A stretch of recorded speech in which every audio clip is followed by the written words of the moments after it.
ఎప్పుడెప్పుడా అని తెలంగాణ మొత్తం ఎదురు చూస్తున్న పంచాయతీ ఎన్నికలు జనవరిలో నిర్వహించే అవకాశాలున్నాయని సమాచారం. డిసెంబర్ చివరి వారంలోనే షెడ్యూల్ విడుదల చేసి జనవరి 7వ తేదీన నోటిఫికేషన్ ఇచ్చే సూచనలు ఉన్నట్లు సమాచారం అందుతోంది. పంచాయతీ ఎన్నికలను ఈసారి 3 దశల్లో నిర్వహించేలా ఎన్నికల సంఘం ఏర్పాట్లు చేస్తున్నట్లు సమాచారం. జనవరి 21వ తేదీన తొలి దశ, జనవరి 25వ తేదీన రెండో దశ, జనవరి 30వ తేదీన మూడో దశలో పోలింగ్ జరిగే అవకాశం ఉంది. ఉదయం 7 గంటల నుంచి మధ్యాహ్నం 1 గంట వరకు పోలింగ్ నిర్వహించి మధ్యాహ్నం 2 గంటల నుంచి అధికారులు కౌంటింగ్ నిర్వహించనున్నారు. కౌంటింగ్ పూర్తయ్యాక ఉప సర్పంచ్ ఎన్నిక ఉంటుందని సమాచారం. ఈ నేపథ్యంలో పంచాయతీలు, వార్డు సభ్యులకు సంబంధించి రిజర్వేషన్ల ఖరారుపై కసరత్తు నడుస్తున్నట్లు తెలుస్తుంది.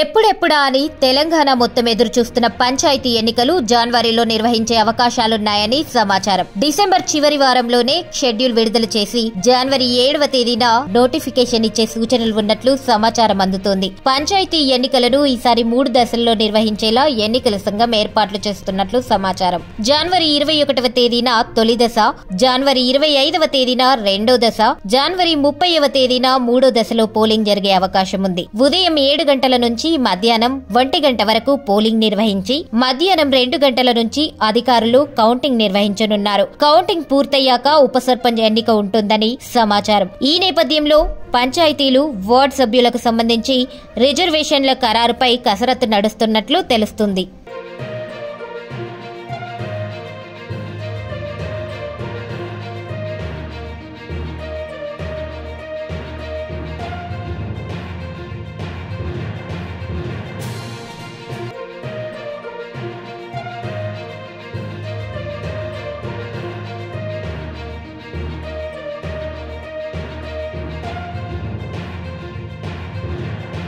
ఎప్పుడెప్పుడా అని తెలంగాణ మొత్తం ఎదురు చూస్తున్న పంచాయతీ ఎన్నికలు జనవరిలో నిర్వహించే అవకాశాలున్నాయని సమాచారం. డిసెంబర్ చివరి వారంలోనే షెడ్యూల్ విడుదల చేసి జనవరి 7వ తేదీన నోటిఫికేషన్ ఇచ్చే సూచనలు ఉన్నట్లు సమాచారం అందుతోంది. పంచాయతీ ఎన్నికలను ఈసారి 3 దశల్లో నిర్వహించేలా ఎన్నికల సంఘం ఏర్పాట్లు చేస్తున్నట్లు సమాచారం. జనవరి 21వ తేదీన తొలి దశ, జనవరి 25వ తేదీన రెండో దశ, జనవరి 30వ తేదీన మూడో దశలో పోలింగ్ జరిగే అవకాశం ఉంది. ఉదయం 7 గంటల నుంచి మధ్యాహ్నం 1 గంట వరకు పోలింగ్ నిర్వహించి మధ్యాహ్నం 2 గంటల నుంచి అధికారులు కౌంటింగ్ నిర్వహించనున్నారు. కౌంటింగ్ పూర్తయ్యాక ఉప సర్పంచ్ ఎన్నిక ఉంటుందని సమాచారం. ఈ నేపథ్యంలో పంచాయతీలు, వార్డు సభ్యులకు సంబంధించి రిజర్వేషన్ల ఖరారుపై కసరత్తు నడుస్తున్నట్లు తెలుస్తుంది.